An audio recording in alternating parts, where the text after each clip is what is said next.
Welcome to the NBA Coast to Coast podcast brought to you by thelines.com. Coming to you from the West Coast, Josh Lander, joined by my guy as always, Nate Weitzer on the East Coast.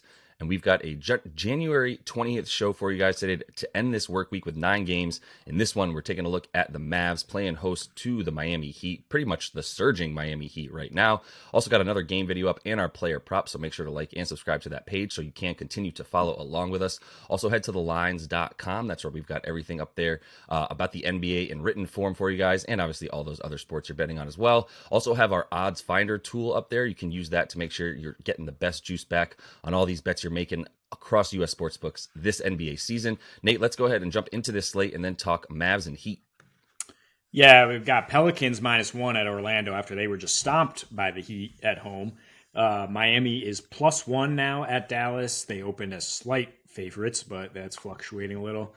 Golden State +7.5 at Cleveland after losing an OT in Boston last night. Still got the under if you waited for it to get to 240 there. The Knicks are +3 at the Hawks. Some injury news to watch for Atlanta there. Trae Young questionable.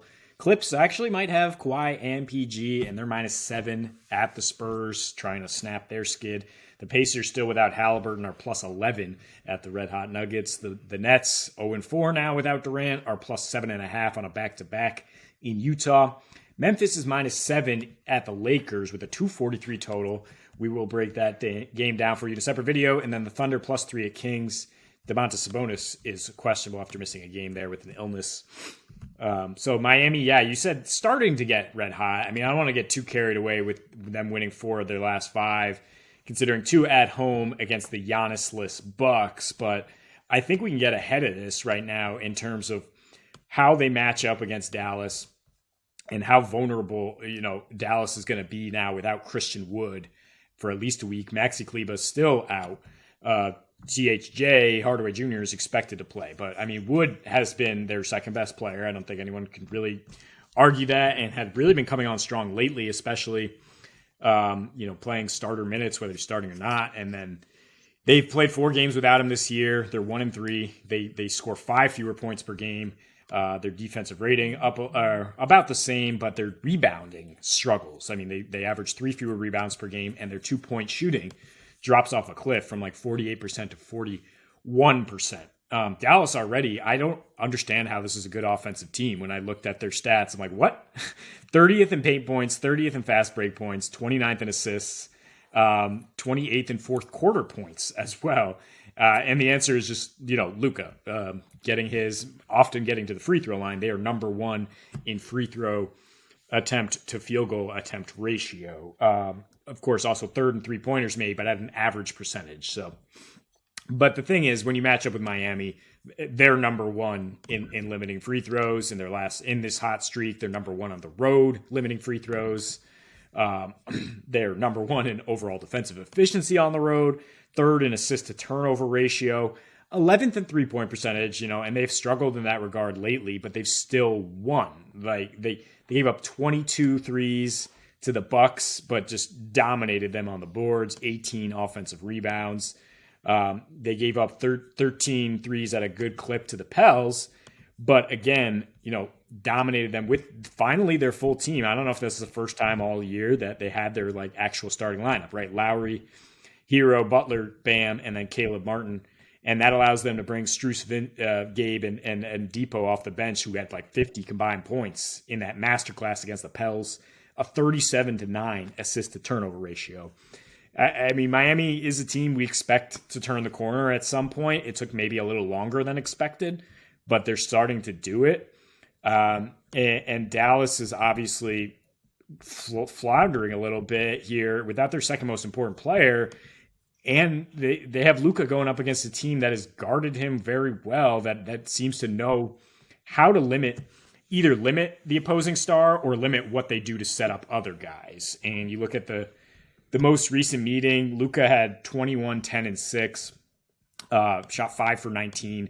Brunson and Maxi Kleber were the most important pieces in that win for Dallas. They were +12 and +13. And in the most recent home game, Luka was a -13, even though he had 33 points. Only 5 assists, 4+ turnovers, I think in 4 straight against the Heat. So they can do some things to confuse him, and their overall depth with all four of those guys starting seems to be superior. Yeah, I mean, I don't like this Mavs team. It's just a quick correlation. Jalen Brunson was huge for this squad because of the fact that they don't get assists. They don't score when Luka's not on the floor. They don't do much of anything without Luka Doncic doing it for them or initiating it. And you can put the blame on whomever you want there. Maybe he gets too much usage and he needs a sidekick. Not even interested in that conversation. It's just this team is what it is. And even Christian Wood as your quote unquote sidekick, or a combination of Christian Wood and Spencer Dinwiddie and Tim Hardaway Jr. as your running mates. It's not enough. On offense, there's not enough, not just playmaking, but playmaking for others, right? Like specifically setting up other people. The only person that you see do that obviously is Luka. The way that the Heat have been playing defense, that's really what it comes down to. And I think also the way that Luka has played against the Heat. I mean, he's had some decent, numbers with some big rebounding games. He's never gotten 35 points against him specifically in his last 4, dating back to like 3 seasons ago. He hasn't gotten 35 points against them. And just a quick stat for the difference between what happens when the Mavs win and lose this season, specifically what Luka does. They've won 24 games this season, and when Luka in those 24 games, Luka is averaging 37.5 points, 37.5 points, 10 boards, and 10 rebounds.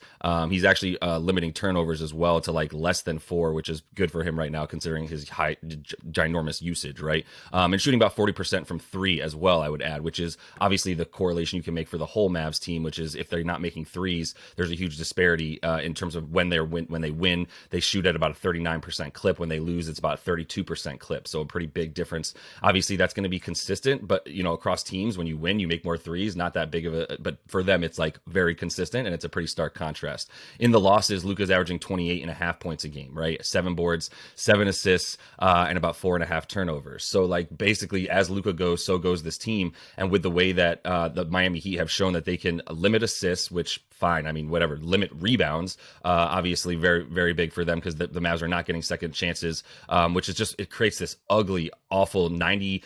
These teams have played at basically like a 93 pace the last 4 times that they've played each other, and that in the last 2 it was actually 92 or so. They a little bit even slower than their normal when they play each other. And when the Mavs are missing shots, they're basically bottom 5 in second chance points and getting offensive rebounds. So there's no shot for them to really clean anything up because the Heat are basically doing that for them the entire time, right? As we know. So we'll talk about Luka in player props. He just continues to have these giant totals, and to be fair to him and the Mavs, like he needs to get those 35 points. I just told you he needs to score 37, 38 points for them to win, which is what we've been talking about all season. It's going to take more than a Herculean effort. And against the way that this defense is sort of rounding into form, and specifically Victor Oladipo, you talked about the Miami Heat bench. It's kind of crazy how Tyler Hero's out and you're like, they got Max Strus or Caleb Martin, and then it's like, oh, well, Jimmy Butler's maybe out or they're not as good when he's off the floor. Yeah, they got Victor Oladipo now, who's one of the best wing defenders in the league so far, leading the league in steals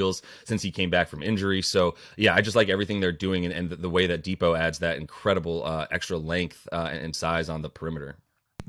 Yeah, and then you put it all together, and it's like, well, they got all those guys, and who's Dallas got? They got their second best player injured, and I didn't even get to the rebounding discrepancy though, but you touched on it. I mean, Miami is number 1 in rebounding rate, even better lately. Dallas is 26th in their last 3 here and 27th in rebound percentage at home. Also, they're giving up a lot of 2s. They're going to be doing even more of that without Wood. And Miami is number 1 in terms of the percentage of their points off 2-point field goals in this recent stretch here. While, exactly the way Dallas has to score is at the free throw line, and Miami just does not give that up. So the total's a little low for me at 218. I don't think I'm going to touch it, though, because like you said, how these teams played in their last few meetings, it definitely could go under. It could go over the way you look at how Dallas has played in their last 12, going over 9. But those were against completely different types of teams, like the Rockets 3 times and the Lakers twice. So I'm just banking on Miami winning here, and now you're at even money on the money line with them +1. I think you just hit that with confidence. Yep, that's my best bet too. I like you said, I don't want to touch the total. There have been a few like weird matchups between these two teams where like the Heat score 125 or it's like 113, 110 or something like that. So 218 is just really really low. But like you said, I could still see it going under and really don't want any part of that. I also feel much better about the Heat and picking on the Mavs right now. So. And the Grizz -7 at the Lakers. The total's at 243.5. And we've seen astronomical totals for the Lakers for a while because of how they started the season. And I mean, not just started, but the first like 3 months or so. But they have slowed it down lately. They are at a 98 pace in their last 5 games here. 4 of the 5 have gone under. The over being an exception against Houston, which is just a tanking team. And, I mean, these are unders against elite offensive teams: Denver, Philly, Sacramento, granted with Sabonis out, and a double overtime game against Dallas still all went under. Memphis is on quite a heater, and they've gone over in 8 straight. A lot of those games are at home. A lot of their last 11 wins, in fact, 7 of them have been at home. They've covered in their 4 road games, but disclaimer, I mean, at Toronto without Van Fleet, at Indy without Halliburton, at Orlando and Charlotte, again, tanking teams. And now they're on the road a little more where they definitely slow it down, where they're less likely to explode for the 126 they've been averaging in this win streak.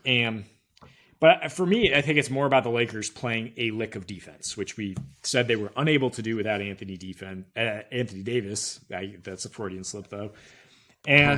But they're playing decent defense in January. I mean, Wenyen Gabriel and Thomas Bryant are getting more run. I mean, Darvin Ham, it's not like he had a ton of options here, but at the beginning of the season, he seemed like a rookie coach. He just did not have good rotations. The Lakers could have been better than they were defensively when they started posting 125 defensive rating consistently without Davis just erasing these mistakes. And now he's got a rotation down with those bigs, protecting LeBron a little bit, who doesn't have the energy to score 40 and then also anchor their defense. And in January, they're limiting some key factors that Memphis needs, like 5th in fast break points allowed, 9th in points off turnovers, 11th in free throw rate allowed, 11th in offensive rebound allowed, 12th in overall effective field goal percentage. So above average in those things, still well below average in paint points allowed, however, 28th. So that is where we're a little concerned that Memphis does get in there with Ja and everybody and gets their paint points. But 243, we just saw last night with the Warriors Celtics, like you can have great offensive teams and 240 is just too high. And they couldn't even get there with overtime. The Lakers also, this is the 5th game of a homestand for them. So you can call that extra rest, even though they're on 1-day rest here. And they're 7-1 to the under with 2 days of rest. They're 10-4 to the under with a rest advantage. They've gone under in 6 of their last 9 at home and 6 of their last 9 as underdogs. So this is how they try to keep it calm. They know they're not going to win these shootouts because they don't have much firepower beyond LeBron. They don't have any shooting around LeBron. So they know they're not going to want to get up and down here with Memphis. Yep, agree with everything you said. I looking at their last 5 games to make your point even stronger about their understanding of how they have to play right now with the limited sort of firepower they have on offense and the limited defense that they have, especially down low, as you said, in the paint. I don't think they want to get into shootouts where they let guys like Ja and Desmond Bane and even Triple J get it into space where they're just lethal and they're quicker and better at what they're doing on offense than the Lakers can possibly withstand on defense. In their last 5 for the Lakers, where I believe you mentioned they went under 4 of their last 5, with that one exception being the Rockets, where I think we all predicted points anyway. Like the Rockets weren't about to start playing defense, and we knew LeBron was licking his chops to get 35 at least in that one and continue continue scoring, route of the league right now that he's doing. But in their last 5, with those unders, 99 pace, down from like the 103 that they were playing on the season, 15th in defensive efficiency, and then 10th in defensive rebound percentage, which is really huge against these Grizzlies, who obviously love to get a bunch of stuff around the rim and crash the offensive boards, with Steven Adams and Triple J. So, and then everyone else who's super long, by the way, all over the floor for them. So, I think there's plenty to like for and under in this one. That's where I would turn as well. I also don't love the idea of trying to predict a Grizzlies route of any kind. Like you said, LeBron's questionable. He's always questionable right now. There's a few guys like he and Anthony Edwards, I think, are maybe tied for most questionable tags, who then played the whole, like 35 minutes or whatever. So no one's worried about that, especially against a team where I think LeBron gets to, live that hype a little bit and get his team back in the limelight against, one of the best teams in the West. And that's going to create a little bit more of a, I think, let's play some defense and let's like actually have a little bit more efficiency with what we're doing rather than just run and gun. When Russ is not necessarily on the floor, but even Russ has been playing a little bit more within the offense and limiting turnovers, as I think he's on your fantasy team and still doing pretty good stuff for you. So when it comes to scoring at home for the Lake Show, they also are scoring everything off 2-point, which is where Memphis plays their best defense. And then they're also actually have been in their last 7 home games second in points in the paint, have the Lakers, and Memphis is second in limiting points in the paint. So I think that even in the event that, like you said, the biggest fear here is that Memphis does get points in the paint, because as you said, the Lakers are also 7th at limiting fast break points right now at home over the course of their last 7, where the Memphis Grizzlies obviously number 1 in terms of how many fast break points they're scoring on the road, especially, and all those things lead to still, even if the Lakers give up all these points in the paint, to just kind of finish things off here about that, like, then it's a rout at that point. Like, there's the only way that the Lakers withstand the amount of points in the paint that they are likely to give up to the Grizz is if they're just raining threes. And I don't. There's been one game I can recall that I saw that happen where it was wild. I think it was one where they beat the Kings and they shot like 41% from 3 or something, and it was just wild. They hit like 16 of them. That's totally an anomaly for this team. They're not close to the Warriors, who easily hit 16 a game. So without the ability to withstand, it's going to be a rout at that point. And then I'm still not worried about 244 points being scored. So really like the under more than anything. Yeah, I mean, that's a great point. The Lakers are hitting 9.5 threes at 30% in this 5-game span. And yeah, Memphis is great guarding the 3-point line. They're great everywhere. They're number 1 in defensive efficiency now after this 11-game heater, and number 5 on the road overall in the season.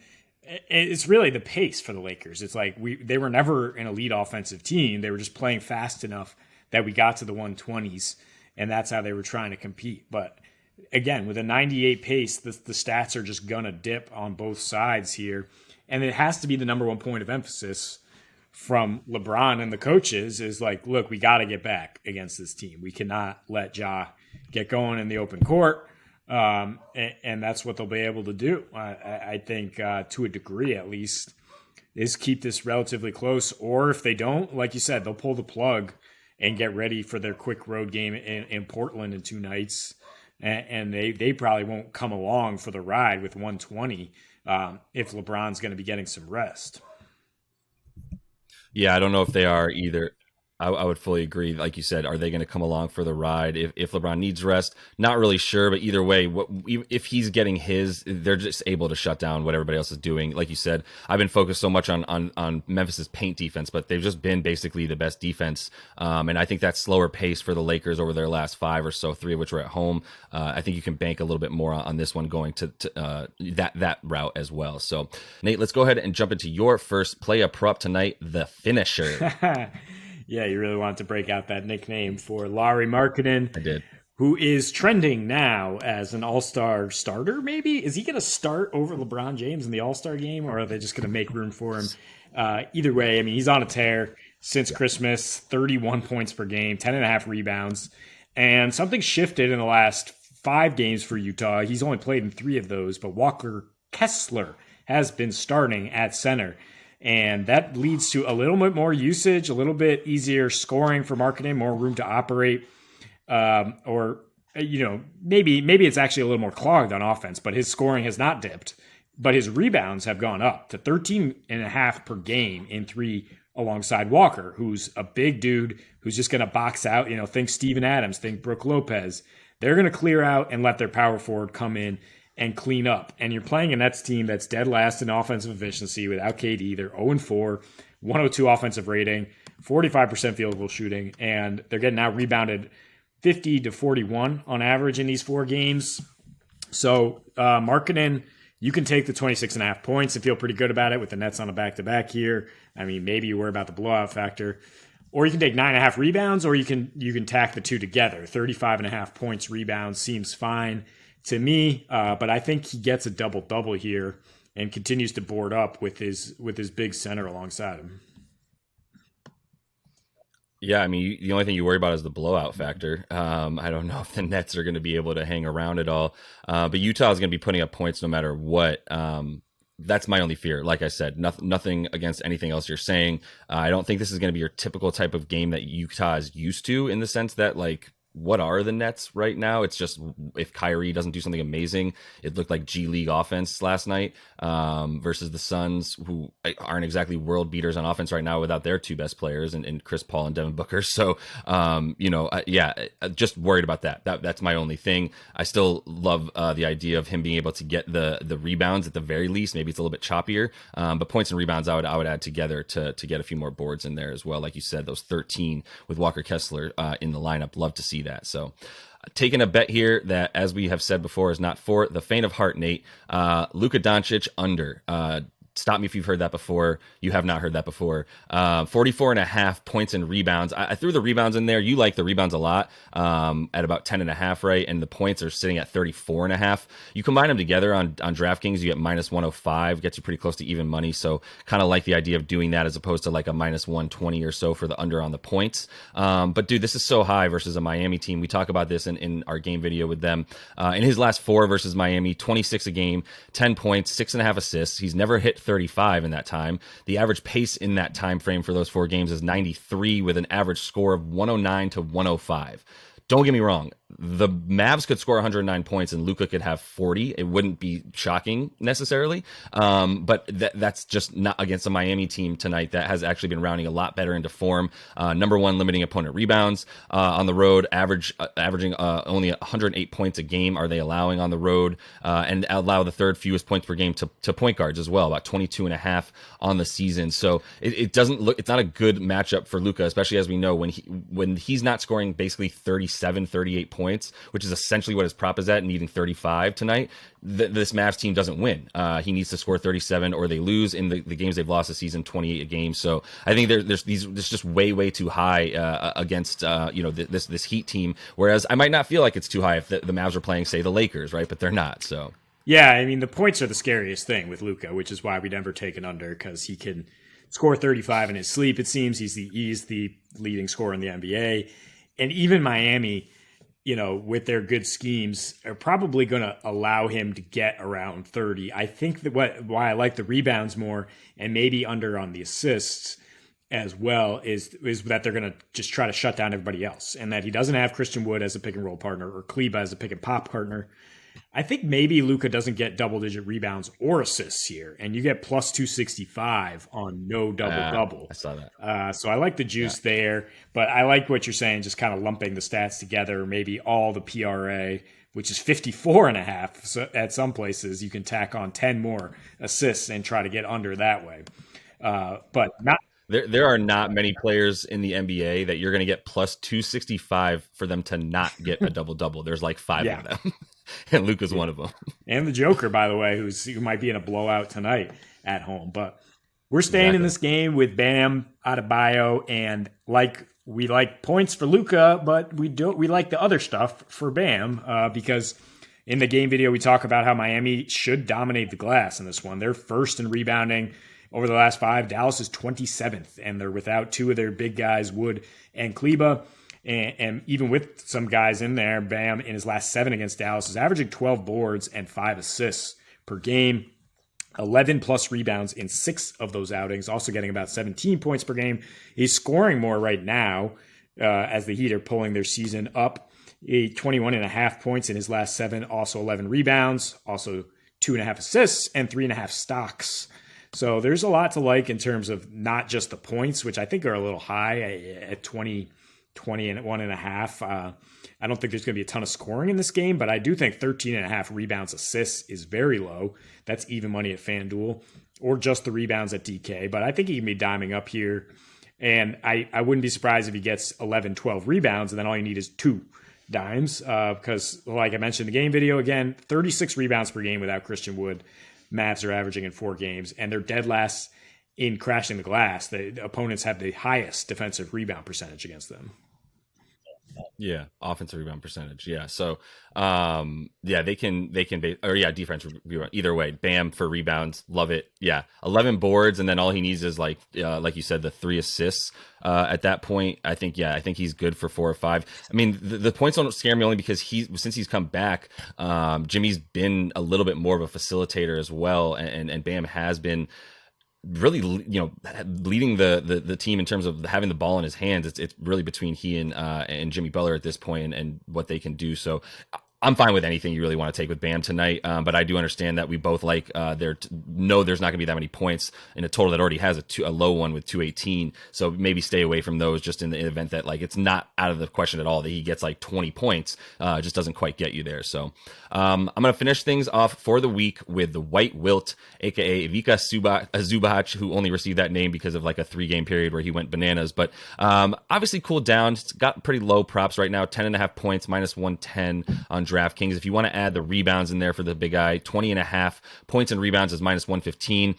I think I stay with the points. The only thing that scares me is he seems to score a bunch in the first quarter, maybe the second, then really in the second half it's just basically up to whichever form of PG or Kawhi is in the game at that point, and some Norman Powell, by the way. But in his, he's playing the Spurs tonight. I think it's going to be a bit closer than people might think. It's not that big of a spread in favor of the Clips. I think they hang around, and Zubac is needed if Pirtle's going to be out there for the amount that he has been. We talked about that recently. He's definitely on the trading block, and so they need to feature him out there. That's why he's been getting 30 plus minutes, which means when you see him out there, you'll see Ivica out there. In his last 3, Zubac is averaging about 12.5 and about 9 boards. But in his last 7 versus the Spurs, about 10 a game and 12 boards. So, I mean, maybe you just want to get the 21 points and rebounds in there because he's going to get double digits of at least one of those categories. I think it's going to be points. Either way, the Spurs do give up the 5th most points to opposing centers and the 3rd most rebounds to centers over the course of the last 2 weeks, which is when Pirtle has been in there. And to be honest, this has been probably his worst defensive season of his career in Jakob Pirtle, as he's, giving up one of the highest percentages, opponent field goal percentages around the rim in the league, which is just a stat he's usually really good at. So I think you can continue to maybe fade Pirtle and ride with Zubac. I don't know if it's fading Pirtle as much as saying if he's playing, the Clippers are going to play a true center, and then you can trust Zubac to get his minutes. And on a per 36 basis, he's definitely getting a double-double, which is plus 145 at FanDuel. Not bad odds there. Yeah, you could just do 10.5 rebounds, or you could just do 10.5 points, whatever you feel better, or lump the two together and hope that, like Josh is saying, he goes a little bit over on one. But I think he's definitely a double threat in that. This could be an interesting game with Kawhi revenge here at the Spurs. I mean, he was quiet in the first matchup with them, but now he's feeling a little bit better. He's got PG at his side, and the Spurs are just a young team that's bad at rebounding, bad defending the paint, bad everywhere. So they can set up Zubac for some dunks for sure. Yeah, for sure. We'll see what happens with this Clippers team. I don't like it. We talked about them a lot in our article with Mark Medina. That is our podcast with Mark Medina. That's going to be coming out as well about some futures stuff. So make sure you do like and subscribe so you can follow along and check out that futures video. Maybe get some of those bets in on the awards that are coming up at the end of the season. Either way, that's all the time we have for you guys today. So until we see you next, happy betting.